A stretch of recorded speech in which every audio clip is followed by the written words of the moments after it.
નમસ્કાર. આપનો આજનો ચક્રનું નામ છે ભારતની રાષ્ટ્રીય ચળવળો. આપને આમ શીર્ષક જોઈએ ને એટલે એક મિનિટ ખ્યાલ આવે કે ભારતની રાષ્ટ્રીય ચળવળો. આપ જાણો છો કે ભારતમાં અનેક સમયગાળા, અનેક સદીઓથી અનેક પ્રજા વેપાર કરવા આવી. હેતુ વેપાર કરવા આવેલો, વેપાર કરવા આવવાનો. એટલે આપણા દેશની ધનાઢ્યતા કેટલી સુપ્રસિદ્ધ હશે કે વિદેશની પ્રજાને આપણા દેશની અંદર વેપાર કરવા આવવાની ફરજ પડી. ભારતની એટલી બધી ચીજવસ્તુઓ છે જેની દેશ દુનિયામાં ખૂબ બોલબાલા હતી. મરી મસાલા, તેજાના, મલમલ, રેશમી કાપડ, ઘડી, અન્ય કિંમતી ચીજવસ્તુ યુરોપના માર્કેટમાં પુષ્કળ પ્રમાણમાં એમની ડિમાન્ડ હતી. એ વખતે વિશ્વના દેશો સાથે જમીન માર્ગે અને જનમાર્ગે વેપાર થતો. અનેક પરિસ્થિતિ એવી નિર્માણ પામી, ભૌગોલિક અને રાષ્ટ્રીય અને આંતરરાષ્ટ્રીય પરિસ્થિતિ. અનેક જળમાર્ગો દ્વારા વેપાર થતો હતો. અને એ સમયગાળા દરમિયાન આપ જાણો છો, એ આપણે જ્યારે નવમામાં પહેલા પાઠમાં ભણાવીએ છીએ ત્યારે કહીએ છીએ છોકરાઓને કે 1453માં કોન્સ્ટેન્ટિનોપલનું પતન થયું અને એના કારણે ભારત આવવાનો જળમાર્ગ એમના માટે બંધ થઈ ગયો. એટલે નવા જળમાર્ગ શોધવા માટેની એમને પરિસ્થિતિ સર્જન કરવી પડી. નવો જળમાર્ગ શોધાયો. પોર્ટુગીઝો આવ્યા. એ પહેલાં અનેક પ્રજાઓ આવેલી છે. એ બધું હિસ્ટોરિકલ વાત છે. અનેક પ્રજાઓ આવી છે, જે પ્રાચીન યુગથી માંડીને મધ્યકાલીન યુગ દરમિયાન અને આધુનિક યુગ દરમિયાન અનેક પ્રજાઓ આવી છે. વેપાર કરવા આવી. અને વેપાર કરવા આવી એ સમયગાળા દરમિયાન ભારતની અંદર એમને જોયું એ વખતના રાજાઓ, રજવાડાઓની જે પરિસ્થિતિ હતી એમાં ખટપટમાં, રાજકીય ખટપટમાં એમને રાજકીય ખટપટનો આંતરિક રીતે એમને નબળાઈનો લાભ લીધો. અને અંગ્રેજો, આપ જાણો છો, અનેક પ્રજાઓ, પોર્ટુગીઝો, ડચ, હોલેન્ડના ડચ લોકો, ફ્રાન્સના ફ્રેન્ચો અને ઇંગ્લેન્ડના અંગ્રેજો કઈ રીતે સફળ થાય છે આપ જાણો છો. એમને 1600માં ઈસ્ટ ઇન્ડિયા કંપનીની સ્થાપના કરી. ઈસ્ટ એટલે પૂર્વ અને ઇન્ડિયા એટલે ભારત. 1600માં પૂર્વ ભારતમાં વેપાર કરવા માટે રાણી એલિઝાબેથ જે કંપનીની સ્થાપના કરી એને ઈસ્ટ ઇન્ડિયા કંપની કહેવામાં આવે છે. ઈસ્ટ ઇન્ડિયા કંપનીનું પહેલું વાહન આવ્યું અને એમને આપ જાણો છો કે 1612-13ની અંદર સુરતની અંદર, ગુજરાતમાં સુરતમાં સૌથી પહેલાં વેપારી મથક સ્થાપ્યું. એટલે વિદ્યાર્થી મિત્રો, આ ચોથા પાઠનું બેકગ્રાઉન્ડ છે કે આપણે જ્યારે હિસ્ટોરિકલ ભારતમાં રાષ્ટ્રીય ચળવળો સમજીએ તો કેમની ચળવળ ક્યારે થઈ એનું તો પ્લેટફોર્મ જોઈએ જ. અંગ્રેજો આવી ગયા અને આપ જાણો છો કે 1757ના પ્લાસીના યુદ્ધથી 1857ના સંગ્રામ સુધી, હવે વિપ્લવ આપણે નથી બોલવાનો, હવે સંગ્રામ, સ્વાતંત્ર્ય સંગ્રામ, એ 100 વર્ષના સમયગાળા દરમિયાન, 100 યર્સના સમયગાળા દરમિયાન ઈસ્ટ ઇન્ડિયા કંપની એટલે કે કંપની શાસનનું આધિપત્ય આપણા દેશમાં અમને અંગ્રેજોએ કઈ રીતે સ્થાપી દીધું એ આપ જાણીએ છીએ. 1757ના પ્લાસીના યુદ્ધ પછી એમને સિરાજઉદ્દૌલા ઉપર આક્રમણ કર્યું. આપ જાણો છો કે મીર જાફર, મીર કાસિમ એમને જે કર બુદ્ધિથી નવાબ પદ આપવાની લાલચ આપીને કઈ રીતે ગદ્દારી કરી અને ભારતમાં પોતાનું આધિપત્ય સ્થાપી દીધું એ આપ જાણો છો. વિદ્યાર્થી મિત્રો, હું વારંવાર બાળકોને કહું છું ને આપને પણ માધ્યમથી કહું છું કે આપણા દેશની અંદરની એટલી આંતરિક તાકાત છે કે દુનિયાની કોઈ તાકાત આપણી અમે જોઈ શકે એવી નથી. પણ આપણા દેશમાં જે એવા અમીચંદો છે, એવા ગદ્દારો છે કે જેના થકી, જો એ વખતે ક્લાઇવે વિચાર્યું હતું કે ભાઈ સિરાજઉદ્દૌલાએ કલકત્તાની કિલ્લી બંદી તોડી નાખી, એવા સમાચાર ક્લાઇવની મદ્રાસ મળેલા. લશ્કર લઈને સિરાજઉદ્દૌલા સાથે આક્રમણ કરવાની યોજના બનાવેલી, પણ એને જોયું કે મારી તો કાંઈ દાળ આગળ એવી નથી, અહીંયા મારું કશું ચાલે એવું નથી, આ લશ્કર સામે પરાસ્ત થઈ જાય. એટલે એને તરત જ બૌદ્ધિકતાથી જોયું કે ભાઈ એ તો માણસો એટલે કે સેનાપતિઓ છે, સરસેનાપતિ મીર જાફરને ફોડી નાખો, નવાબ બનવાની લાલચ આપો. અને લાલચમાં અંગ્રેજોએ પગ પેસારો કર્યો.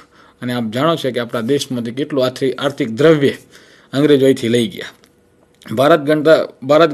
ભારતથી 20 ગણો નાનો દેશ ઇંગ્લેન્ડ આપના ઉપર 47 સુધી સમજો ને, 1857 થી 1947, 100 વર્ષના સમયગાળા દરમિયાન આપણા દેશમાંથી 200 વર્ષના સમયગાળા દરમિયાન અંગ્રેજો આપણા દેશમાંથી કેટલું બધું લઈ ગયા, છતાં આપણો દેશ આજે અડીખમ છે.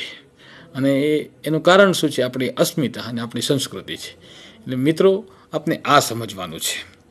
અંગ્રેજીઓ ભારતમાં 1857 પછી એમનું મજબૂત માળખું સ્થપાય એટલે વહીવટી ક્ષેત્રે પણ એમને ઘણા બધા સુધારા કર્યા. મિત્રો, જે સારસ્વત મિત્રો બાળકોને ભણાવે છે SS, ત્યારે અંગ્રેજોના ગુણગાન ગાવાની કોઈ જરૂર નથી. અંગ્રેજોએ જે રેલવે કે અનેક સુધારાઓ કર્યા, તાર, ટપાલ, ટેલિફોન, અનેક ક્ષેત્રે એમને સુધારા કર્યા, યુનિવર્સિટીની સ્થાપના કરી. આ બધું કરવા પાછળનો પણ એમની પાછળ આંતરિક સ્વાર્થ રહેલો હતો કે ભારતમાં લાંબો સમય શાસન કરવું હોય તો વહીવટી ક્ષેત્રે અથવા તો અનેક ક્ષેત્રે એમને સુધારા કરવા જ પડે.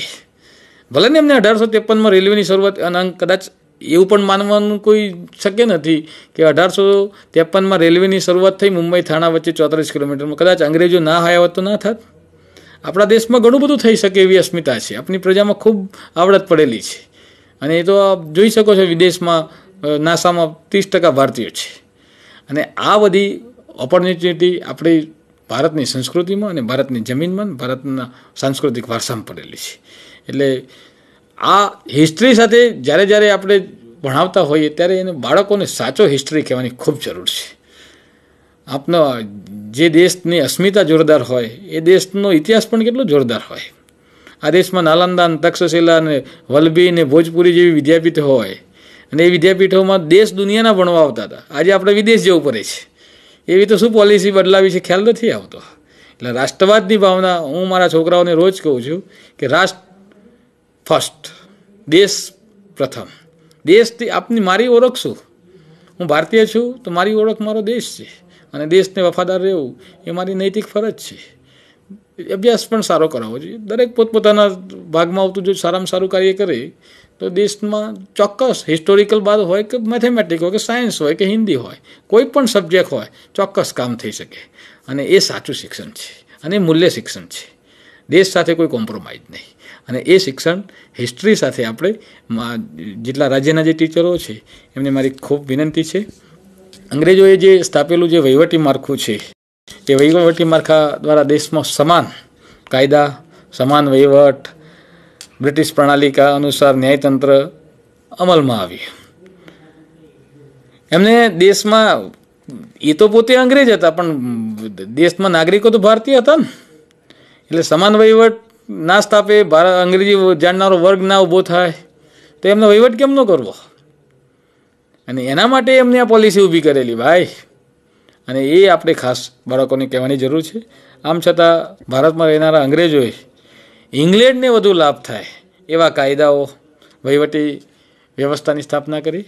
અને અંગ્રેજોનો તો હેતુ એક જ હતો કે ભારતના ભોગે, એટલે કે અંગ્રેજો ભારતના ભોગે એમને ઇંગ્લેન્ડને સમૃદ્ધ કરવા માટે, એ ભારતની સેવા કરવા નહોતા આવ્યા, ભારતને ઉદયની જેમ કોરી ખાવા આવેલા, વેપાર કરવા આવેલા.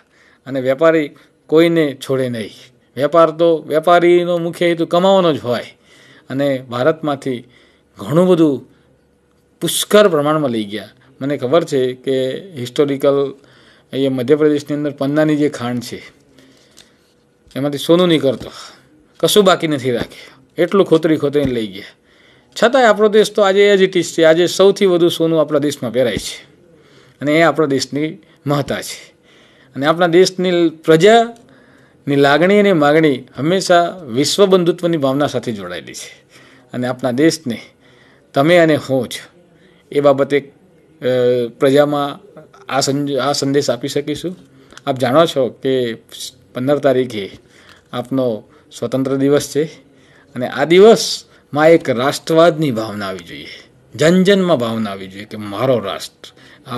અત્યારે તો આ ઓગસ્ટ મહિનો ચાલે છે, અને ઓગસ્ટ મહિનામાં તો ક્રાંતિકારીના દિન વિશેષને મૃત્યુના દિવસોને બધું આવે છે.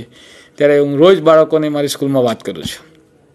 આ દેશ એ આપણા ક્રાંતિકારીઓને આભારી છે. આપણા અહિંસક ક્રાંતિકારીઓ, હિંસક બંનેનો ફાળો છે. એક વ્યક્તિનો કોઈ ફાળો નથી. કોઈ દારો એકલાથી કશું થતું જ નથી. આ દેશમાં અનેક વ્યક્તિઓએ ભારત માતાની એ સ્વતંત્રતા માટે શહાદત વરી છે અને એ બધા વ્યક્તિઓને વંદન છે. આ હિસ્ટ્રી આપણે આપણી પેઢીને કહેવું પડશે, તો જ આપણું પ્લેટફોર્મ સારી રીતે બાંધી શકીશું. આ રીતે અંગ્રેજોએ ભારતની અંદર ઇંગ્લેન્ડના ભોગે સમૃદ્ધ બનાવવાની નીતિ અપનાવી, સમૃદ્ધ અને આ પૂર્વ ભૂમિકા છે. 1857નો સંગ્રામ, અત્યાર સુધી 1857નો વિપ્લવ બોલતા હતા, હવે આપણે શું બોલવાનું છે? 1857નો સંગ્રામ. 1857નો સંગ્રામ શા માટે થયો આપ જાણો છો. 1857નો સંગ્રામમાં સૌથી પહેલાં રાજકીય અસંતોષ, બીજું આર્થિક શોષણ, ત્રીજું છે સામાજિક, ચોથું છે ધાર્મિક પરિબળો, પાંચમું છે લશ્કરી પરિબળો, છઠ્ઠું છે તાત્કાલિક પરિબળ, અને એમાં ખાસ ખૂબ મહત્ત્વનું તાત્કાલિક પરિબળ લશ્કરની અંદર દાખલ કરવામાં આવેલી એન્ફિલ્ડ રાઇફલ. હવે એન્ફિલ્ડ રાઇફલ છે, એનું જે કારતૂસ છે એ કારતૂસ તોડવા માટે આપ જાણો છો લશ્કરમાં એ વખતે હિન્દુઓ હતા અને મુસ્લિમો પણ હતા, અને એ કારતૂસ છે એની ઉપરનું જે પડ આવે છે એ પડ છે એની અંદર ગાયનું માંસ અને ડુક્કરની ચરબી. હવે હિન્દુઓ છે ગાયને માતા સમજે છે, મુસ્લિમો છે ડુક્કરનું માંસ ખાય નહીં, એટલે એમની ધાર્મિક લાગણી દુભાય અને એને થઈને ખાસ લશ્કરમાં એન્ફિલ્ડ રાઇફલ દાખલ કરી, અને એન્ફિલ્ડ રાઇફલ દાખલ કરી એટલે જે લશ્કરની અંદર જે સિપાહીઓ હતા એમનામાં અસંતોષ ઊભો થયો, અને અસંતોષ ઊભો થયો અને એના જ કારણે આપ જાણો છો કે વિપ્લવનો પ્રથમ શહીદ મંગલ પાંડે થયો. વિદ્યાર્થી મિત્રો, આવો એક પ્રશ્ન બહુ વિકલ્પ પૂછ્યા છે. હવે OMR શબ્દ તમારે પરીક્ષામાંથી કાઢી નાખવાનો. આ સાલ 10મા સુધી છે, 9માની પ્રથમ પરીક્ષા અને બીજી પરીક્ષા, બે જ પરીક્ષા હશે. 60 માર્કની પહેલી પરીક્ષા, બીજી 60 માર્કની FA1, FA2, FA3, FA4 40 માર્કનું, એટલે કે 100 માર્કની પરીક્ષા થશે. અને એની અંદર હવે 30 માર્કના પ્રશ્નો બહુ વિકલ્પવાળા પ્રશ્નો પૂછાશે. એટલે મિત્રો આવો પણ પ્રશ્ન પૂછાય કે ભારત વિપ્લવના પ્રથમ શહીદ કોણ હતા? તો જવાબમાં શું આવે? મંગલ પાંડે. એ પણ આપણે ધ્યાન પણ આ જ્યારે બાયસેકના માધ્યમથી જ્યારે જે નિહાળી રહ્યા છો કાર્યક્રમ, તો ક્યારેક છે ને માત્ર શ્રવણ શક્તિથી સાંભળો બરોબર છે, પણ ક્યારેક લખવાનું પણ રાખો. અને મારી સારસ્વત મિત્રો જે ટીચર્સ છે, ગુરુજનો છે, એમને પણ વિનંતી કે જ્યારે પણ આપની સ્કૂલમાં બાયસેકમાં એમને લેસન નિહાળવા બાળકોને બેસાડીએ તો એમને સૂચના જ આપી દેવાની કે આપ આપની નોટ્સ અને આપનો કાગળ લઈને જ, પેન નોટ્સ લઈને જ બેસવું, જેથી સારા મુદ્દાઓ, સારા પ્રશ્નો એ આપ લખી શકો અને એ આપને આપની આવનાર પરીક્ષામાં ખૂબ ઉપયોગી નીવડે. હવે આવું થશે કે સમજનો જ્યારે પ્રશ્ન પૂછાય કે લશ્કરમાં કઈ રાઇફલ દાખલ કરવામાં આવી, સંગ્રામના લશ્કરમાં, એટલે કે કઈ રાઇફલ દાખલ થવામાં આવી. એન્ફિલ્ડ રાઇફલની વાત બાળક સુધી પહોંચવી પડે ને. અને એન્ફિલ્ડ રાઇફલ એ કારણસર, આ બધા કારણોસર બધું સંગ્રામમાં ખાસ અસંતોષ ઊભો થયો, અને મંગલ પાંડે એ વિપ્લવનો એટલે કે સંગ્રામનો પ્રથમ શહીદ બન્યો. એ પણ આપણે ખાસ બાળકોને કહેવું પડશે. આ સંગ્રામની અંદર નાના સાહેબ, તાત્યા ટોપે, રાજા કુંવરસિંહ, રાણી લક્ષ્મીબાઈ, ખૂબ લડીઓ મર્દાનવાલી ઝાંસીવાલી રાણી થી, બહાદુર શાહ જફર વગેરે સંગ્રામકારીઓ સામેલ થયેલા. અને એમને જો ઝાંસીની રાણી છે, દત્તક પુત્ર લેવાનો અધિકાર નામંજૂર કરેલો. આ બધા પોતાના પ્રદેશમાં અંગ્રેજો દ્વારા જે પોલિસી ઊભી થયેલી અને એમાંથી આ બધો અસંતોષ ઊભો થયેલો, અને એના કારણે એમને સંગ્રામમાં સામેલ થવું પડેલું. અને 1857ના સંગ્રામમાં ઘણા બધા પરિણામો અને અસરો ઊભી થઈ, જેમાં ભારતમાં કંપની શાસન, અને ત્યાર પછી 1858માં કંપની તાજ એટલે કે તાજના શાસનની શરૂઆત થઈ.